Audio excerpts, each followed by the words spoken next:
Bom dia, senhores, bom dia, senhoras, caríssimos e caríssimas.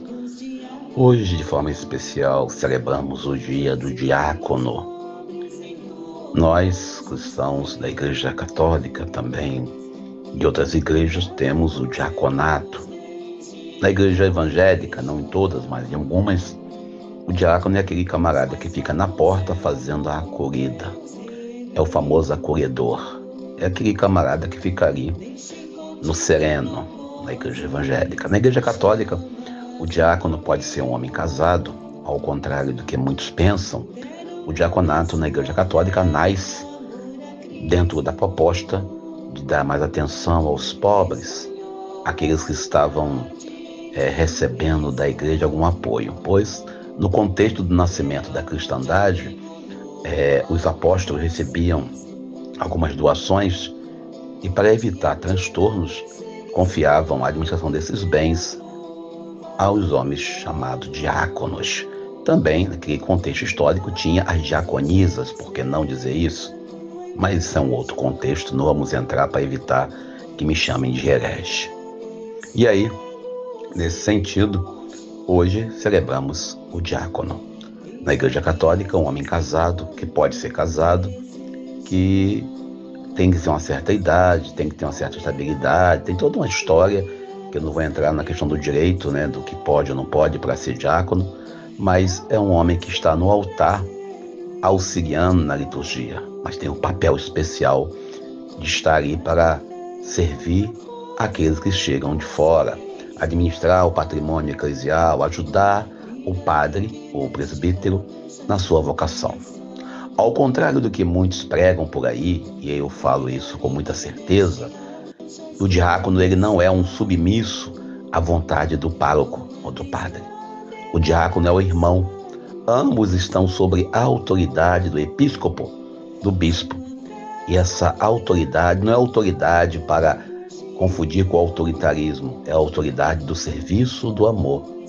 E essa autoridade os fazem cumprir a missão de pregar o evangelho, que são homens da palavra, e também de trabalhar a caridade. E sem esquecer, sendo um homem casado, de viver de forma correta e digna o seu matrimônio, ou seja, a sua relação de amor com a sua esposa e seus filhos. Essa é a proposta do diácono. Eu, particularmente, tenho o prazer e a alegria de ter alguns amigos diáconos. E eu gostaria de citar o nome de todos, mas é meio complicado de citar. Mas eu vou citar aqui pelo menos 3 que eu convivi, que foram morar com Deus.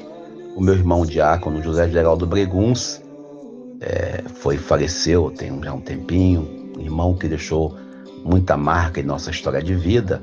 Meu irmão diácono Fanuel Rafael, da paróquia de Queimados, aqui em São Francisco de Assis. E o nosso irmão diácono Sebastião Cosme.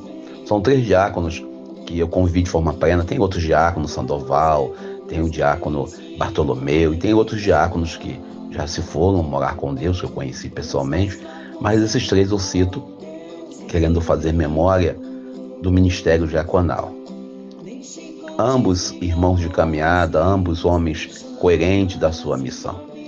E eu quero, nessa mensagem de hoje, evitar falar um pouco do âmbito político, embora tenha muito assunto aí que a vontade de falar é muito grande, mas eu quero ficar nessa parte aqui, lembrando aos diáconos, aos meus irmãos no diaconato, que o ministério de vocês é de suma importância para a igreja, mas não seja subserviente à vontade de uns e de outros. Sejam verdadeiramente como Lourenço, o diácono que tinha um amor muito grande pelo Papa Sisto, que viveu plenamente a sua vocação, sem esquecer os pobres, os excluídos, os lascados, aqueles e aquelas que estão passando por alguma dificuldade, seja ela financeira, emocional, moral.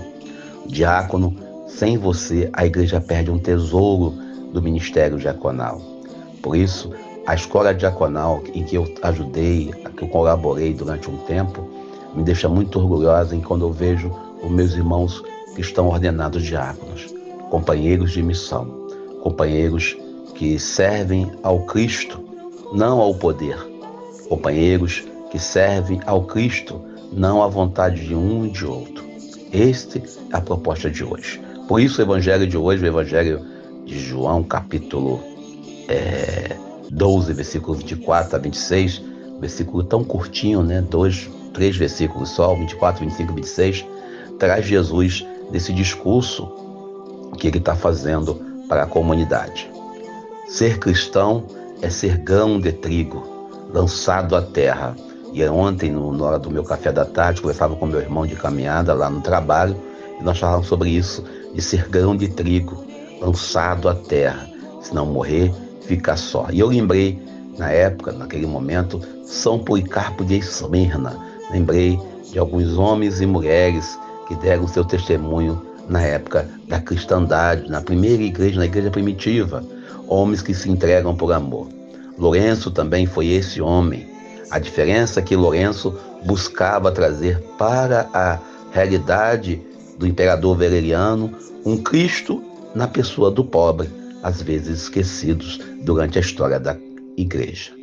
Chegar onde nós chegamos hoje, nós cristãos, nesse país chamado Brasil, chegar onde estamos hoje com uma igreja grande, foi preciso desses pequenos, desses homens e mulheres que derramaram seu sangue, que foram verdadeiramente semente que com o sangue dos seus amigos e amigas germinaram. Ninguém vai chegar à sua plenitude do Evangelho, ninguém vai ser maior se não viver plenamente a vontade de Jesus. E viver a vontade de Jesus envolve as 3 pedrinhas quaresmais que nós esquecemos durante o ano. A primeira pedrinha, a pedrinha da oração. A segunda pedrinha, a pedrinha do jejum. Muitas das vezes nós queremos a graça. Eu dizia isso para uma paróquia que eu passei, alguém reclamava da situação. Eu dizia, por que vocês estão rezando pouco? Aí alguém falou, mas nós rezamos muito. Eu falei, então falta o jejum. Mas nós já fizemos jejum. Eu falei, então falta a caridade, a esmola. Lourenço traz para nós essas 3 pedrinhas. Nós devemos ter em nossos corações essa vontade de sermos o grão de trigo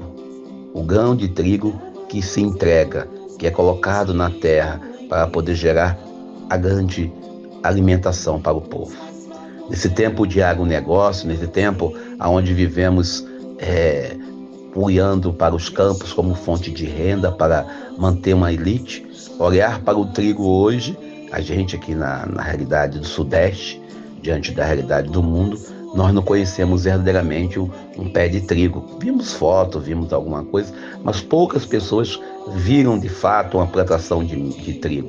Poucas pessoas conseguiram ver e perceber quão belo é a planta. Mas se você olhar a semente, você não diz nada pelaquela semente. Você não diz nada pela semente do trigo.